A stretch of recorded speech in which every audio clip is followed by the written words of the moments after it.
begins tonight at 6 Eastern on Fox and the Fox Sports app. For the first time ever, Fox Sports and Major League Baseball tap into the compelling recollections from the Academy Award-nominated movie, just steps away from the original Field of Dreams set. Can't wait for this one. Me neither. And prior to the game, Fox Sports will air exclusive coverage of A Dream Fulfilled, a special exhibition game featuring 2 youth baseball teams representing New York and Chicago. And speaking of this game, David Ortiz is putting his money on the line on the Fox Bet Super 6 app. Scan the QR code below, download the app, and enter the Field of Dreams contest for a chance to win $10,000 of Big Papi's money. Now let's go to the Jets, where they're making a fresh start in 2021 with new head coach Robert Saleh and rookie quarterback Zach Wilson. Saleh came from the 49ers, where he had success and was beloved by players and coaches alike. Saleh was proud of his new team's camaraderie after the Jets had a fight-free training camp. Take a listen. I think this team really cares about one another. I think when you see fights, it's when players are being cheap and doing extra and really trying to hurt another person's career. Playing your tail off and playing with effort and technique and a little bit of physicality is not cheap. That's just part of football, and I think these guys respect one another.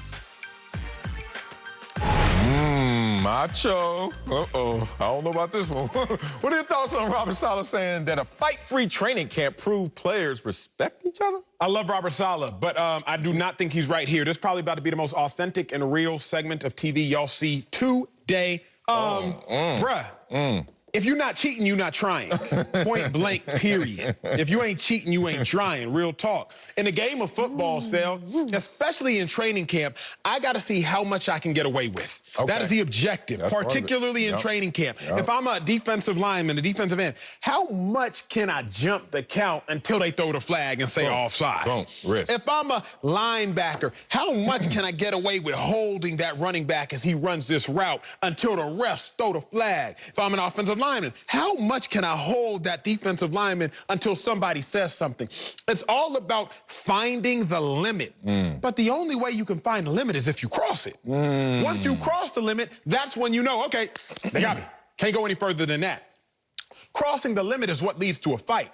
Now, I'm not talking about ignorant fights. That's not what I'm talking about. I'm not talking about cheap shots like we saw at Panthers training camp. I think day one of pads where that player immediately got cut. That, to me, is stupid. Okay. But what I am talking about is you have to find the limit in practice. How far can I go? Because really, if I can keep it a buck with y'all, the objective is for me to punk you. And the objective is for you to punk me. And the objective is, again, for me to punk you back. Sooner or later, somebody gonna get tired of being a punk.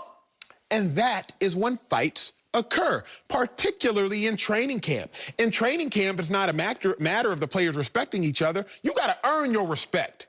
And training camp is when you earn your respect. So the Jets either have the smartest players ever assembled, or they're not competing enough. It's one of the two. You either have the most brilliant roster where everybody knows the exact line and where to stop before I cross it, or it's not as competitive as it needs to be. I'm not ignorant enough to say that if you're not fighting, you're not competing. No. But over the course of 90 players in a hot heat during training camp, if you ain't had at least one scuffle, then to me, I question just how bad do you, the individual, want it? Because you not going hard enough to run somebody else hot, or they not going hard enough to run you hot. And that, to me, is problematic. Man, problematic. Didn't expect this from Coach Saleh. Understand why. Of course. And certainly because he's a rookie head coach, and I'll get to that. But everything he said, the complete opposite is true. Now, that's not saying he's a liar. That's just saying he's motivated to tell his side of the story. Let me tell you the other side of the story, which to me is the real side. This team ain't got no fire. Like, there's no way that you go out there in camp and don't have a fight and think that's a positive thing. Let's tell you why. First of all, July, August, not a single soul in this world raises their hand to not be on vacation like you just were, to be on a a football field with wet grass and hot temperatures and big fat dudes pushing you all day. And you got to do that multiple times a day. So no one is signing up for this. So already you have now been displaced from your happy place. Talk about it. Okay, that's fine, because I'm about to get this money. I'm about to go out there and do what I do. But let me describe to people what we do. Football is a great game of skill, but it's a greater game of will. Now, hey, one more time. Can I get it one more time? Football's a great game of skill. Yes, sir. But it's a greater game of will. Talk about it. And we are out there trying to find out who is willing to do the most. As you said, where's that line? Well, I'm going to find out, because I'm going to blow past every line I see. And then I'm going to realize, bleep, bleep, bleep, lap, lap, lap. Okay, I found the line.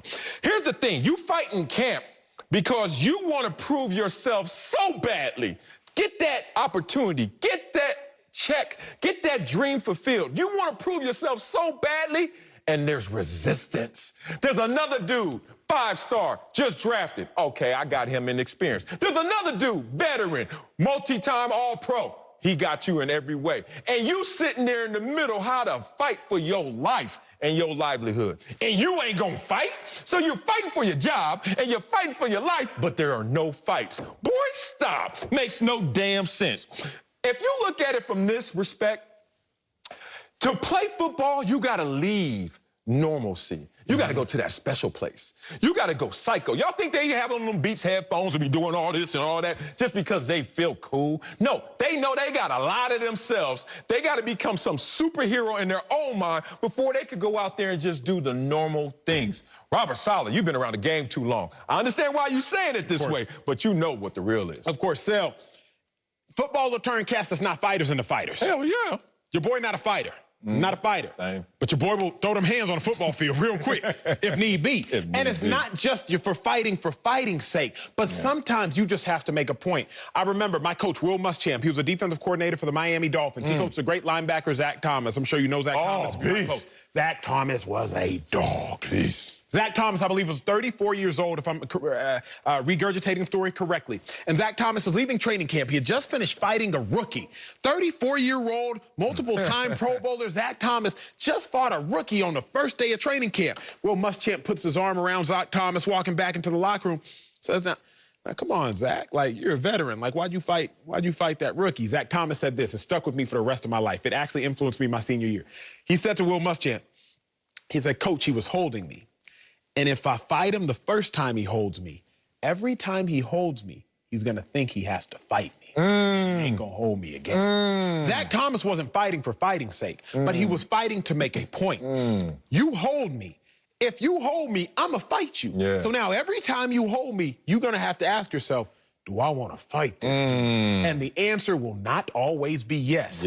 Thus, you will not continue to hold me the rest of this training camp. My senior year in college, first day of practice, I get into a fight with an offensive lineman, David Snow, because I just heard that story from Will Muschamp. Will Muschamp was my coordinator. I throw them hands, offensive lineman, I'm gonna fucking kill you. I was like, uh-oh, what do I got myself into? I'm not a fighter, but I knew this. If I fight day one, I just set the tone. You don't get a second chance of the first impression. So now the first impression is, hey, you know what? I'm not gonna try Acho, because if I try him, I gotta fight him. And I don't want to fight every single time. You just do it sometimes, Sel, to make a point to set the standard of how it's going to go down. Damn. You used to throw them hands, huh? Had to. I used to be the jokester, so when you all hot and bothered and I'm giggling, that got you even more hot. I hated the joke. I did throw my hands once or twice. I do understand why you have to at times. You just have to let people know there are consequences to your behavior. And since there are not referees at every single practice, I'm going to be the referee of this moment. I'm going to lay down the law. I give you all that. Here's why Robert Saleh said it, because I like him so much, I got to just justify and rationalize, of course, this silly behavior, this silly statement he just made. He's a rookie head coach. The last thing you should do as a rookie head coach is argue with results, because you won't win the locker room because everyone knows the reality, the results. If you go through a training camp, no coach ever is saying, fight. But at the end of the training camp, they were like, we had a bunch of fights. So then they rationalized the reality. We had a bunch of fights.